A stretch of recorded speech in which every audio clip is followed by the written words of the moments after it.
Hi guys, it's me, S01 again, and for this video that I will be doing to the month of Halloween, October in 2005, I shall be covering the second episode of the first season of The Chilling Adventures of Sabrina, because this show's that good that I continued doing it for last year. I'm just sorry that I haven't gotten a chance to do this one yet. But the name of the episode is called The Dog Baptism. And some shit happens. It's actually pretty cool because we get much more darker looking episode as compared to what you would see in the original Sabrina Teenage Witch TV show that happened years ago on ABC, I believe. So anyway, there's more of that wholesome anti-Christianity type thing in it too. Which is weird because I find that the part that they mention about Christianity, being the one true religion of all that, is actually pretty surprising because, there are a lot of religions like Christianity. So to see just one religion have more and ours is into that, it's cool. It's very interesting indeed. Because the witches in this show go to the Church of Night, and it turns out to be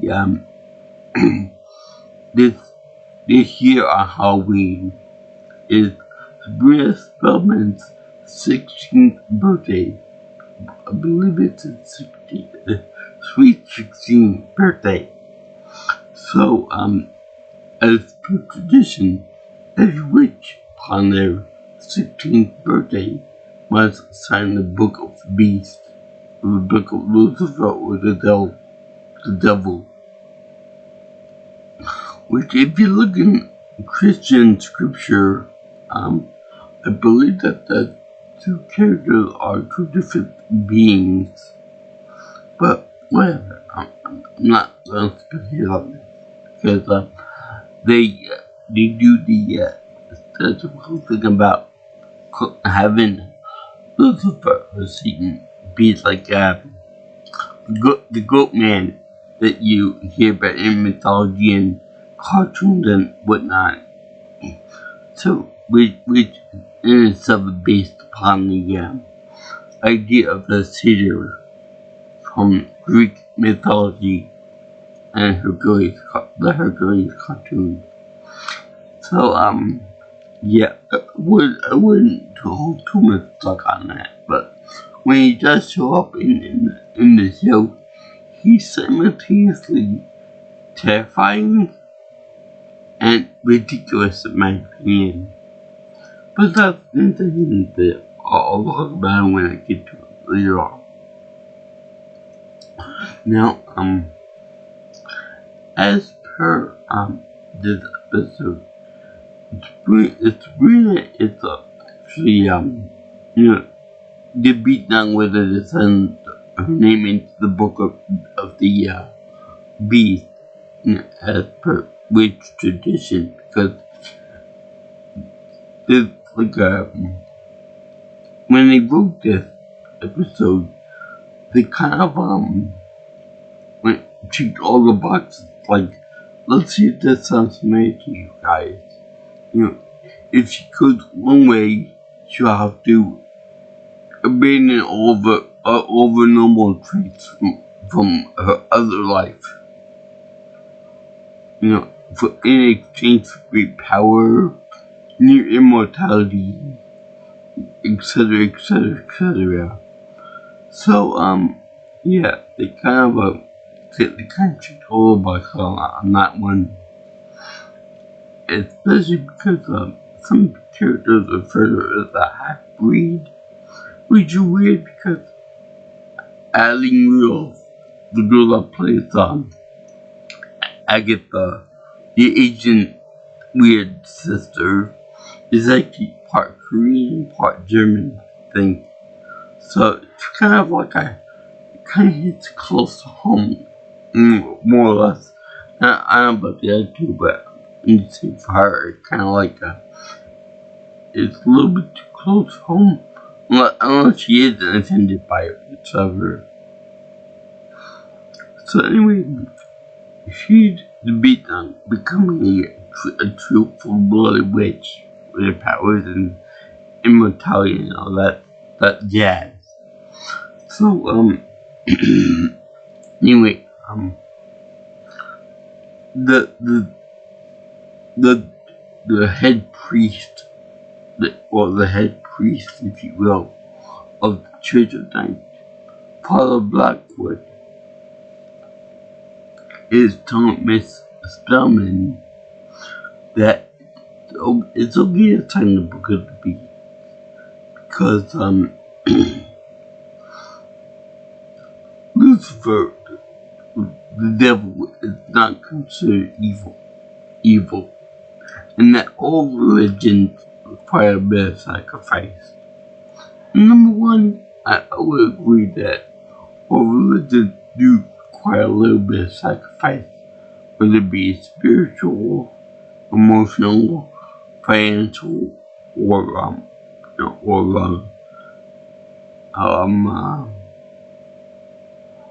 physical, or anything else that you could think of. You could sacrifice some of your time, some of your belief and all that for the causes of religion, all that. So there is some sacrifice to be done with that. Number two, I like the way they refer to rather than saying devil, because we always associate the devil with the polar opposite of God, meaning that God is like the ultimate goodness, happiness, joy, and all that. And we associate the word the devil, with like bad things, ugliness, sadness, crying, pain, and all that, suffering, and all that. And meatloaf. So, the good priest, or the good Reverend Blackwood, says that Lucifer is the embodiment of free will, which, from a certain perspective, you could argue that the real devil, or the real Satan, is that it's actually the personification of free will, and that he told God, I'm not gonna obey you. I'd rather live in hell and reign in hell than because you're serving your praise man, you get yes man. So that could be seen at that. It can also be seen as that Lucifer is the incarnation of all the carnal pleasures, sexual desire, gluttony, wrath, pride, etc., too. Which they could say it's good for witches. More concentrating on the self and self-pleasure and the self-gratification, rather than, helping the needy or helping in any groups or something about it.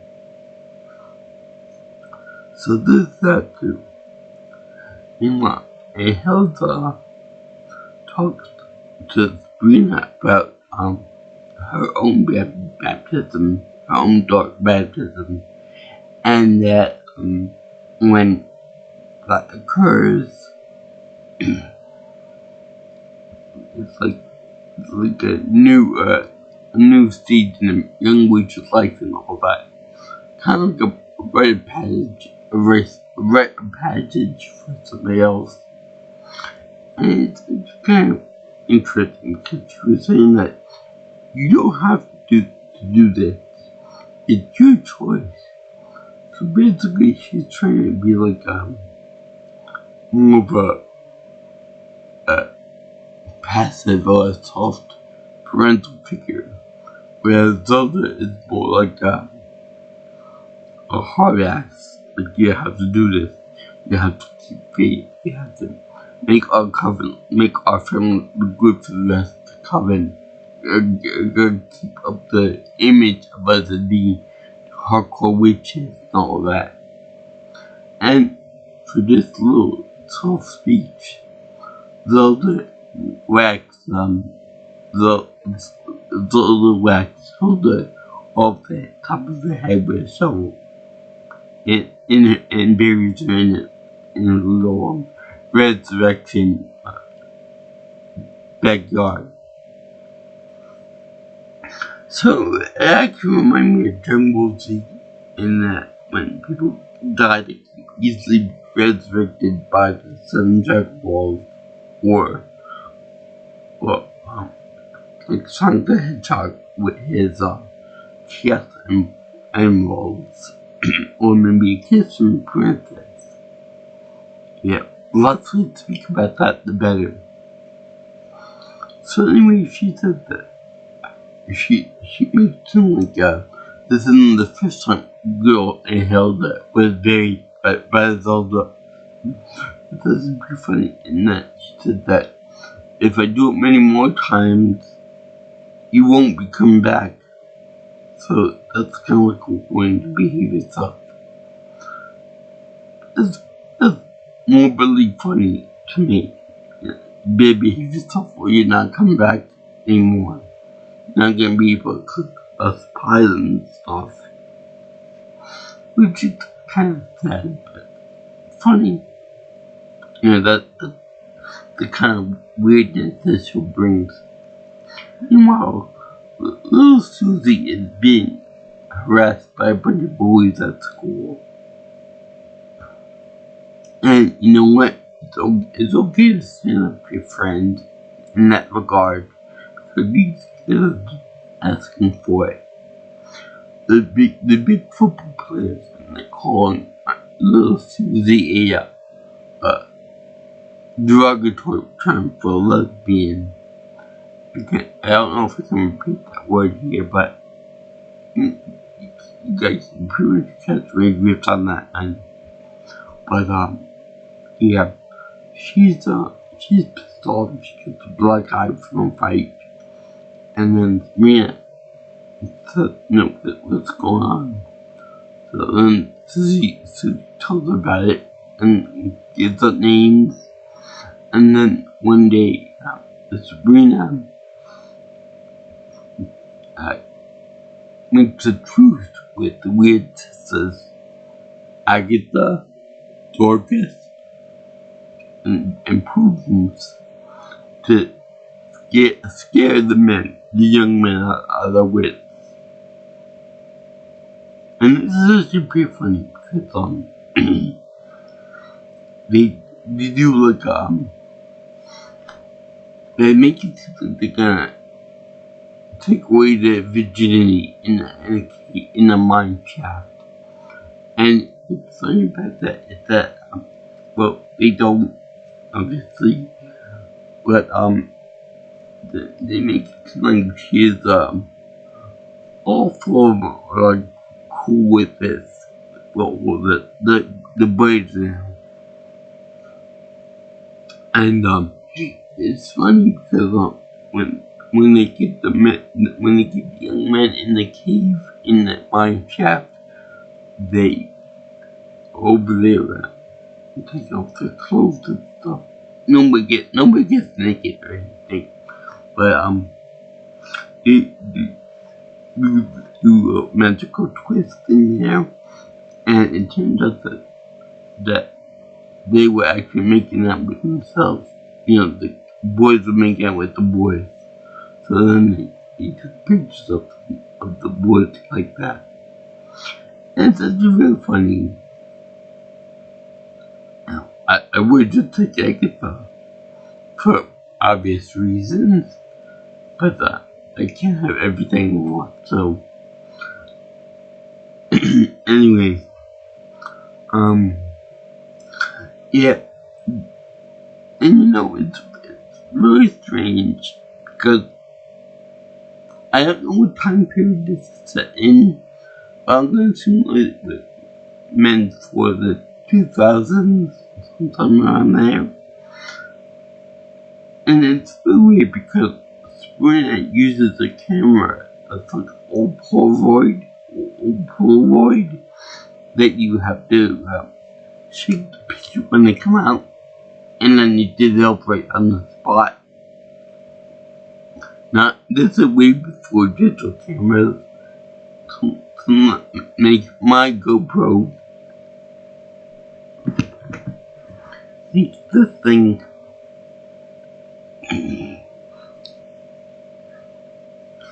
like a modern day masterpiece because the technology is way old. I saw Polaroids of my mother and my father's house, cars, and all that other stuff too, but it was way long ago. And yeah, that's weird. Plus, they said they would do a Devil in the Dark game, by which the Sabrina thought that was it. They weren't gonna do anything else with them. But Devil in the Dark was just basically they would just stump the fingers, the lights would go out in the lanterns, and everything would be pitch black. I'm assuming that the witches have the power of a night vision or low light vision like the cat does. And and then when the boys got out of G5, he said that they took away their manhood the witches did. I don't know how they did it. They managed to turn the boys into like mice, and they put them in a cage. I don't know what that's supposed to imply. I guess it must mean that they're genius, but like I said, nobody got naked, nobody had sex. So I don't know what that meant. Or maybe they could have taken the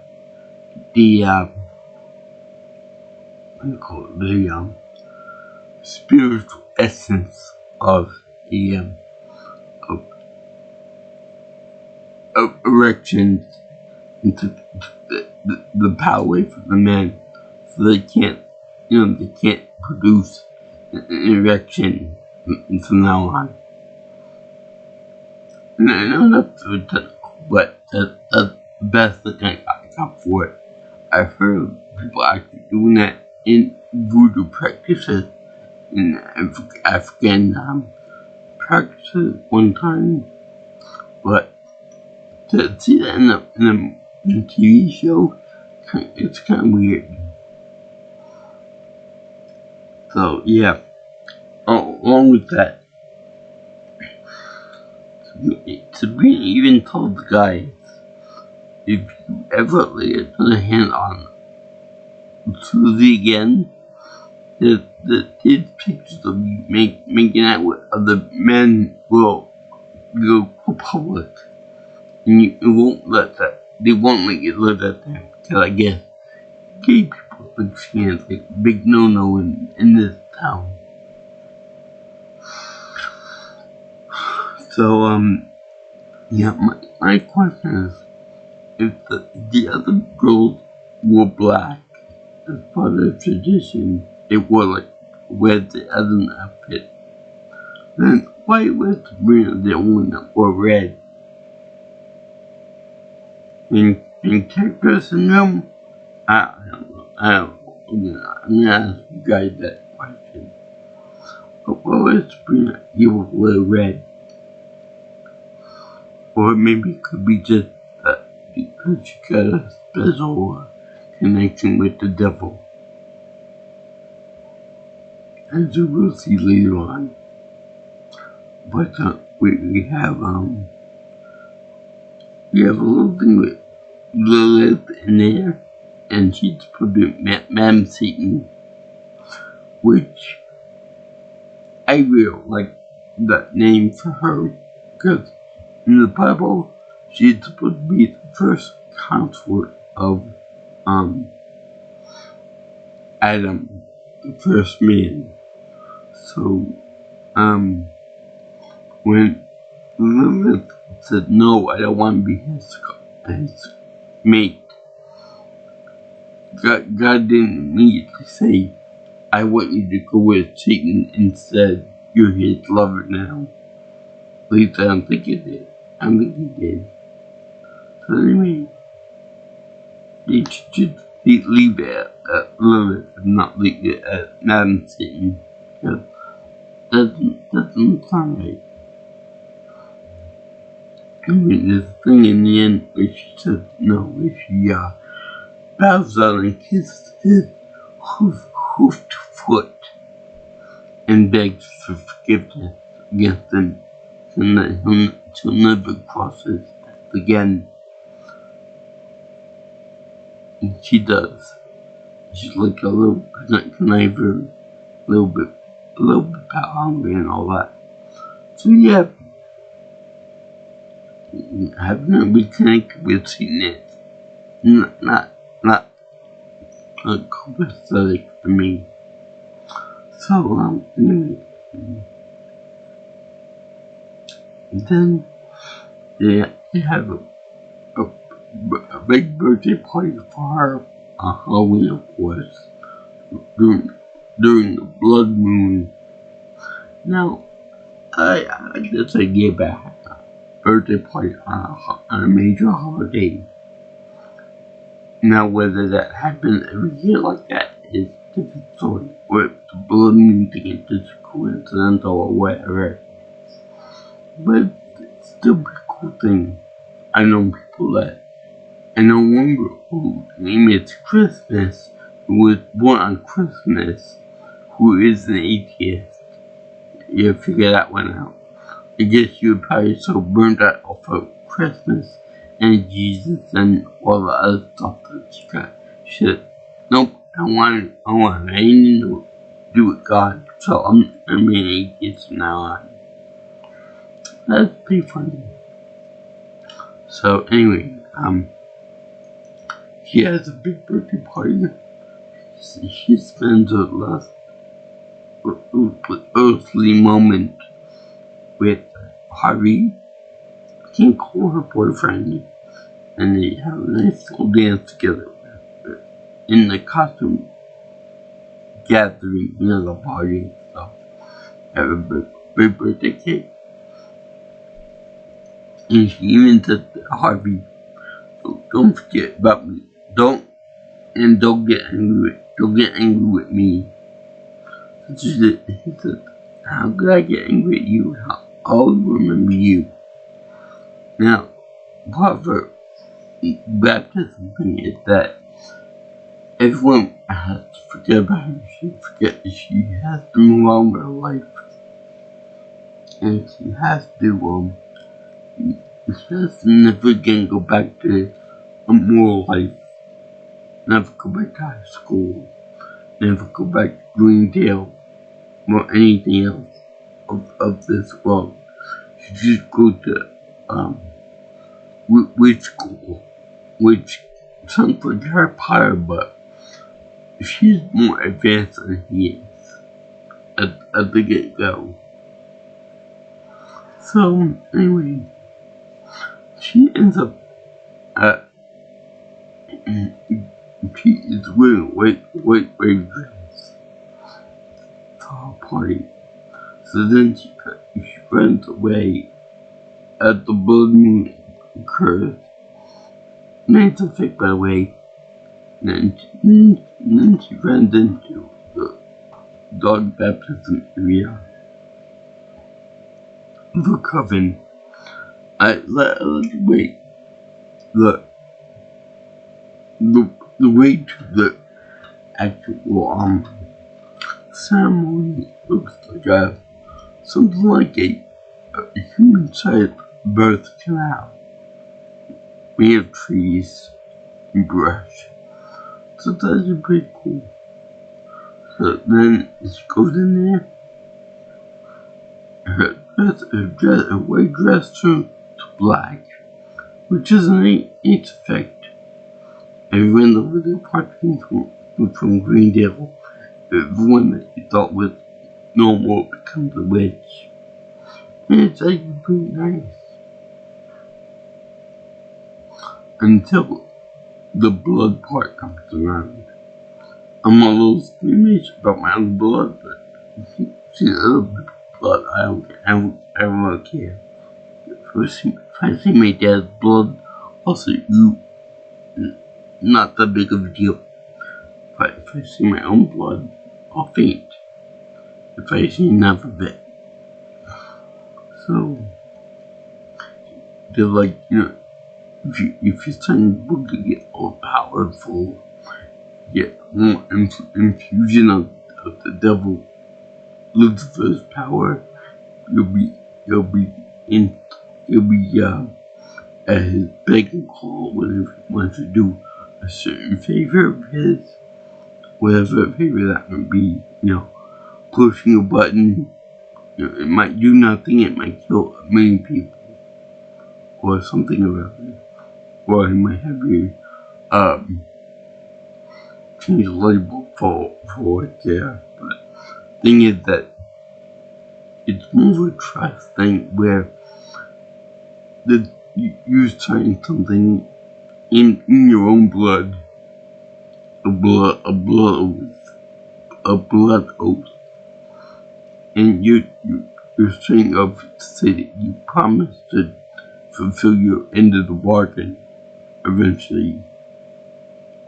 Like you said, it could be a minor thing, it could be killing humans for all they care. But instead, remember how I said when I said that it was the Father Blackwood is saying that everything was of your own choice, of your own volition, you do what you if you sign it's the ultimate willpower thing.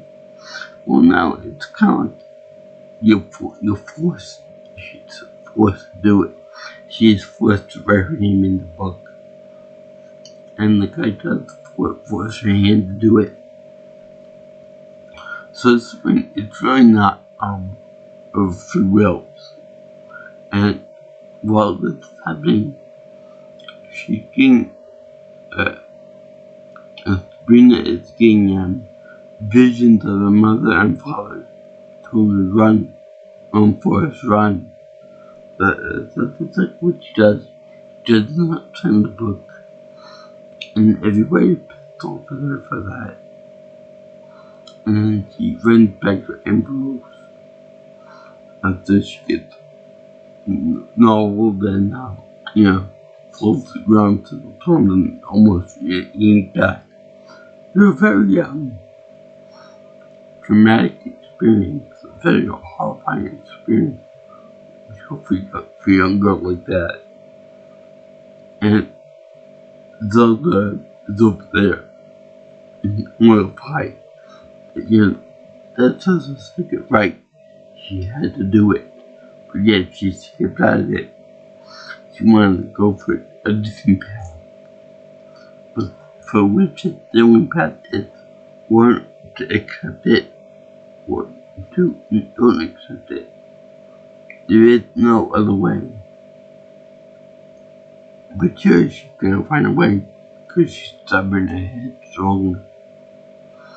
So she could pick the Emperor, which I think I love his portrayal of him and his son. Because Ambrose is awesome. I would say he's a gay icon.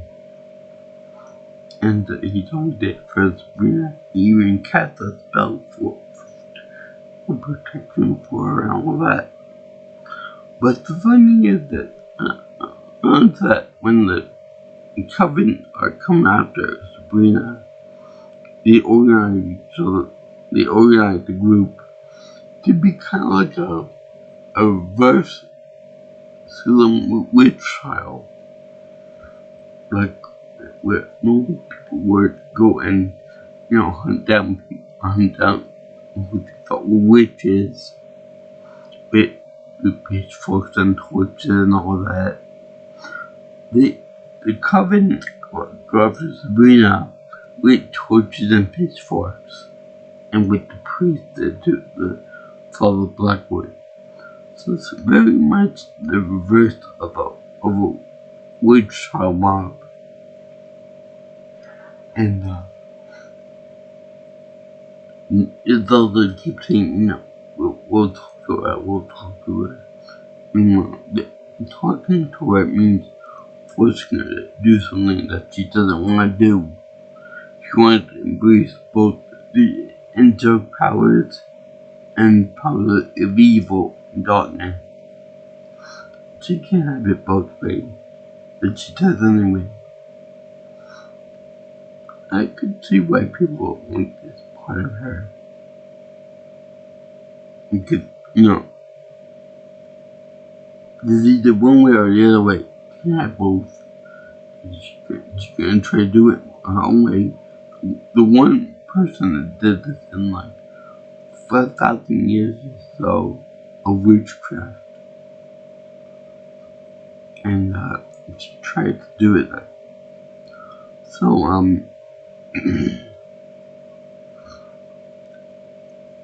after Miss Wormwood, aka Lilith, talked to Lucifer or the devil, they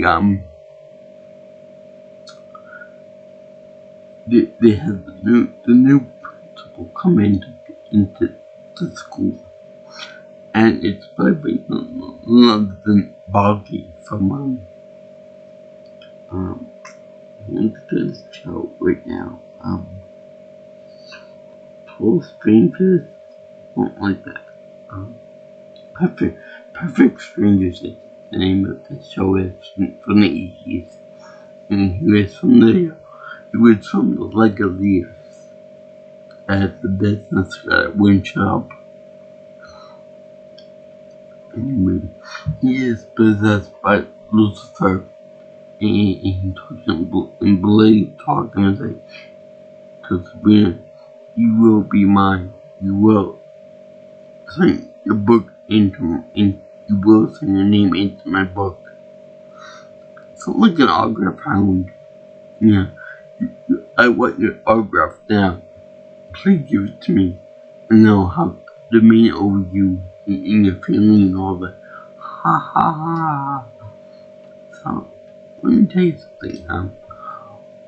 The idea of the devil coming to see you in your dark baptism, in any other vision or in person and stuff, seems genuinely terrifying. And yet they build them up to be genuinely terrifying, scary and all that. But the fact that he chooses a goat man's look or satyr look really stupid to me. I know that it's a traditional way to think of seeing Satan or the devil, but yeah, he looks more like the tough, tall warriors from the God of War franchise. When you reach upper parts of Pandora's Temple, it reminds me of that because he looks tall, very lanky, and not a big physical threat. He's got magical presence, of course, but he just doesn't seem very threatening to me. That and beside the point, satyrs and Satan was supposed to be very, should put this, insatiable to catch my drift. And, they don't do that in this one. Probably to make it more PG-13, but the game in the movie Dante Inferno got away with it. They could obviously do it with this depiction of Lucifer. And then we later find out that Lucifer is Sabrina's father. So would you can put Jewish? I'm not trying to make a Jewish commentary or anything, but I'm just saying that because her name is Spellman, yeah, being that's a Jewish name, would that imply that the biblical devil is Jewish, or that's the adopted name? That's a very interesting point there.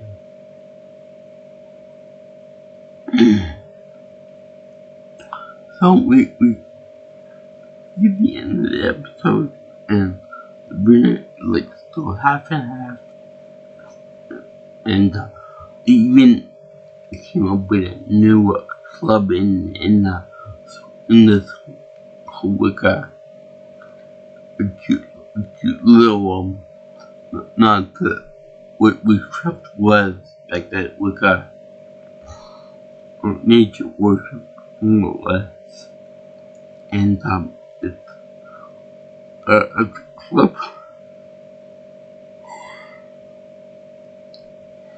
A club for women to support each other in Greendale. Support each other, help each other out and all that. And this rumor does promise Satan that Sabrina will be his. That little girl. So I thank you for watching my review of the second episode of the first season of The Chilling Adventures of Sabrina. This is the episode name is A Dog Baptism. You know what it is? Pretty fun to see all the fire and brimstone of the baptism. Not the opposite of what you could expect from. Whenever you get baptized, they usually portray it as like a whole water that the baby is bathed in, or in the event of a grown male again, my dad wedding is a grown man and baby pool. And then so it's fire.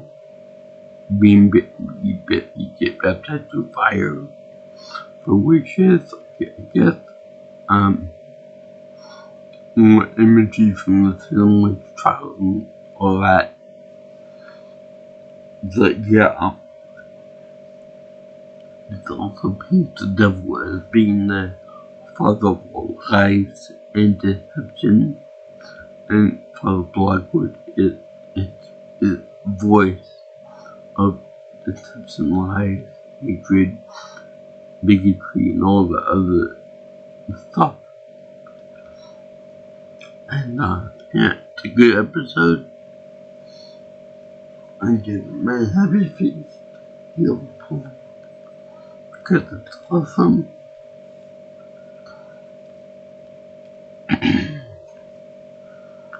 Now, I would say that Miss Spellman is a Mary Sue too, because she wants to be all powerful, but and she gets whatever she wants right away. So yeah. if you guys like what you see here, you want to see more of it, but this stuff on my videos, you know, like, comment, share, and subscribe to my channel. Or if you want, you can contact me for future stuff, my future videos, like call me or text me at 631-707-3707. Or you can find me on Twitter or X if you prefer at PNelsonPro. And you can get my email at jjsviewingchannel@gmail.com. I salute anyone that worked on this show, like this show like I do. And it's really fun type thing. Really dark, really creepy, really interesting, kind of funny at times too. Like what the hell and getting buried all the time. It's a good thing you can't be buried that deep. It's a Doug Mosey reference, by the way. And it's fun. And it's pretty sweet, like when you see Satan. And peace out, my brothers and sisters. I'll see you in the next video. All you girls and guys in Interland. And I did this for my month of Halloween, the beginning October 2005. So I'll see all you girls and guys in Interland later in my next video. See ya. Sayonara. Hasta la vista.